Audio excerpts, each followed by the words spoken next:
Hey, hello, hello. Hi, it's Marsha Grace. Ooh, I just put on a jacket because I had the air conditioning on and I think it got a little too chilly. So, how are we all today? Welcome, welcome.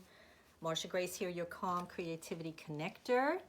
And I want to continue our conversation on patience today. So, have you bought any Bitcoin? If you don't know what that is, you're probably better off, but maybe not. Who knows? But we'll, it's something that financial people are talking about a lot lately. So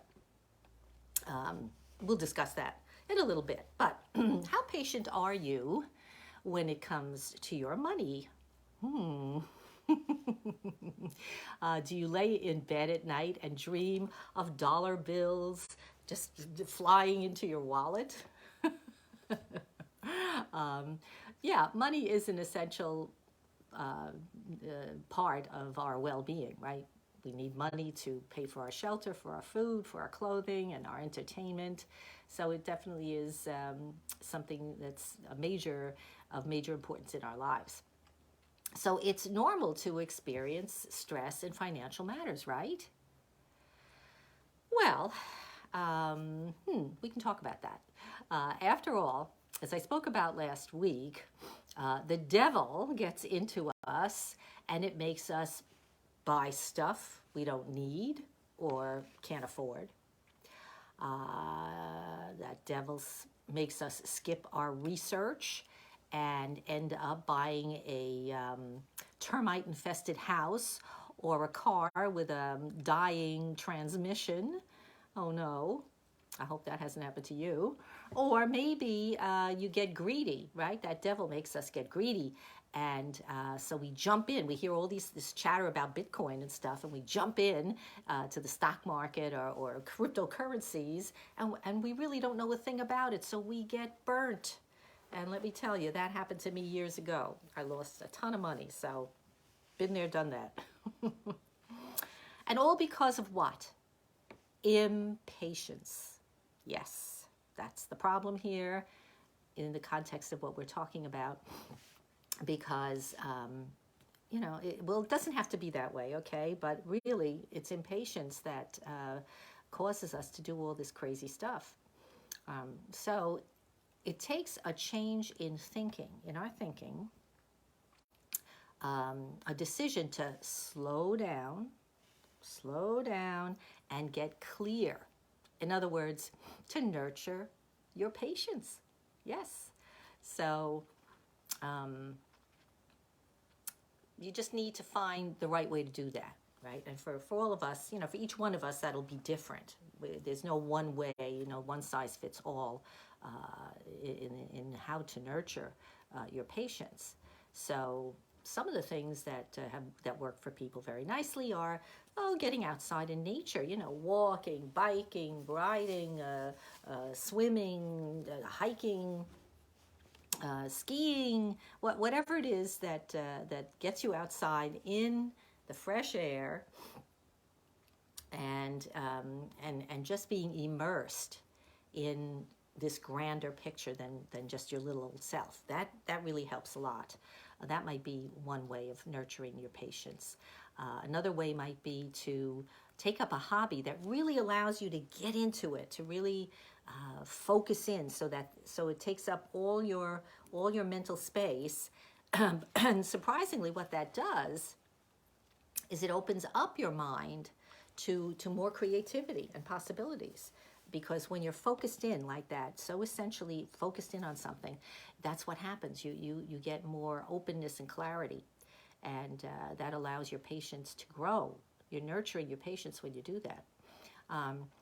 Even taking a shower or a bath, right? Some people love to meditate in the shower. It's really a great spot. I mean, you're alone, nobody bothers you. The sound of the water is very relaxing. Water is always a wonderful source of relaxation. So that's another great way to nurture your patience. And of course, for me anyway, the best thing has been for me is my meditation, my contemplative meditation or meditative contemplation, take your pick, which is about investigating what's going on in my own mind to find the answers that I know are there by listening to my inner guidance. And so let me tell you a true story relevant to that. Back in 2001, we moved from Nassau County to Suffolk County after 35 years. And it was a horrible move, but we got out here, and I was taking some time. I was learning how to do this meditation process, and I was playing with it.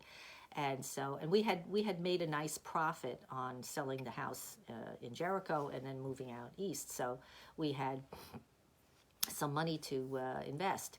And so one morning, after my meditation, I said to my husband, I said, let's go into the city and buy some gold bars, little 1 ounce bars. And he was in the jewelry business, so, I knew about this. And I said, it's a good way to just sock some money aside and for future use, whatever. That's what I got. So, okay, so we trotted into the city, and we got 13 1 ounce bars. And at the time, back in 2001, gold was at $298 an ounce, $298 an ounce.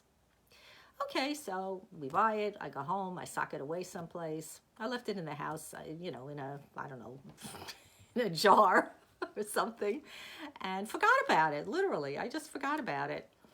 And it was in my closet someplace. And then it came, then it was fast forward to 2012. My car was dying. It was 12 years old or 13, I don't know, however old it was, and it was on its last legs. And I said, this is it, I have to get a new car. And I was short on cash at this point. I had assets, but, I was short on cash, and I really didn't want to take money out of my IRA. So all of a sudden it occurred to me, wow, wait a second, where are those gold bars? And I went and I found them. And do you know that in 2013, it was 2013 at this point, gold was at about $1,500 or $1,600 an ounce. So those little gold bars ended up giving me over $20,000 cash that I could buy my car with. Oh, gee, what happened? Oh, my goodness. My kitten, she just got herself into some kind of trouble. Anyway, okay, so that's my story, which, again, is just about allowing that sense of patience to inform my meditation process so that I could hear the guidance that told me go buy the gold bars and then sock them away. And then they suddenly appear years and years later just when I needed them. So that I love that story. Another thing that can happen is my friend, I just saw my friend Jean Deraspina yesterday. She is going around with her new book, which I have right here. I want to show you her children's book.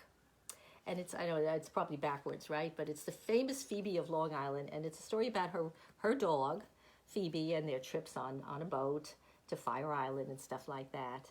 And so here we have an example of, she's never wrote a children's book before. She's been in business for herself.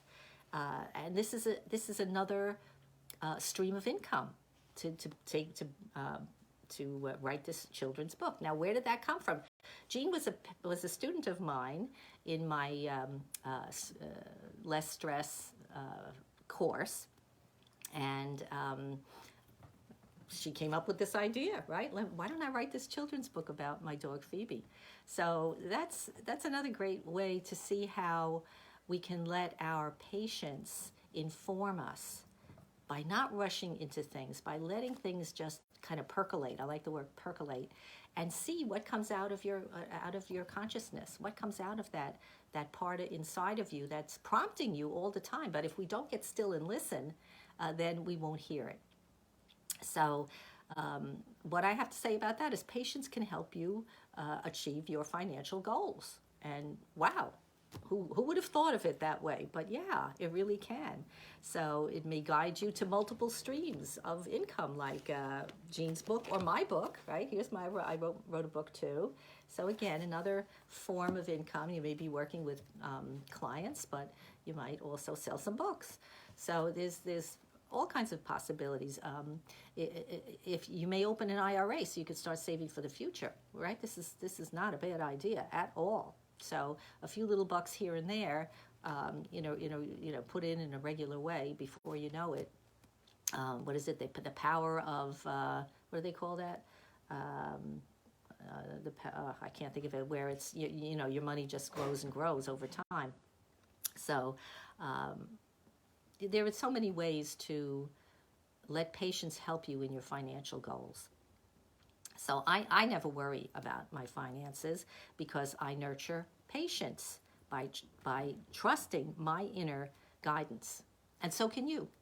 You can do this. So, and I hope you will give it a whirl.